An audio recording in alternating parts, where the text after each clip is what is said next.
দোকানের কাছে আসতেই একজন দাদা ডাকলো। আমি তো ভাবলাম হঠাৎ কি এমন হলো, দেখি বলছে যে আমার জন্য লাইনটা রেখে দিও। সকালবেলা বেরিয়ে পড়লাম দোকানে যাওয়ার উদ্দেশ্যে। পথে নান্টুকে তুলে নিলাম।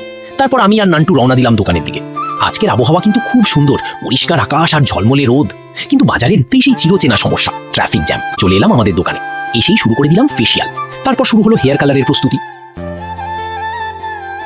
দেখে চিনতে পারছো তো, এই সেই দাদা যিনি রাস্তায় দাঁড়িয়ে লাইন দিয়ে গিয়েছিলেন। তাকে সুন্দর করে একটা লাইট ব্রাউন কালার করে দিলাম।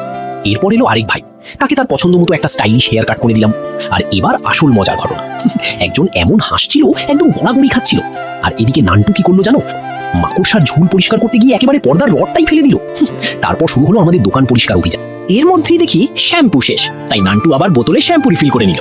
রাতের দিকে আরেকজন দাদা এলো, নান্টু করে দিল ফেসিয়াল, কিন্তু ক্যামেরা অন করতেই দেখো একদম লজ্জায় হাবুডুবু। এরপর বাড়ি ফিরে রাতে এক বাটি গরম স্যুপ খেয়ে নিলাম, আর তারপর সোজা ঘুম। এইভাবেই কেটে গেল আজকের দিনটা।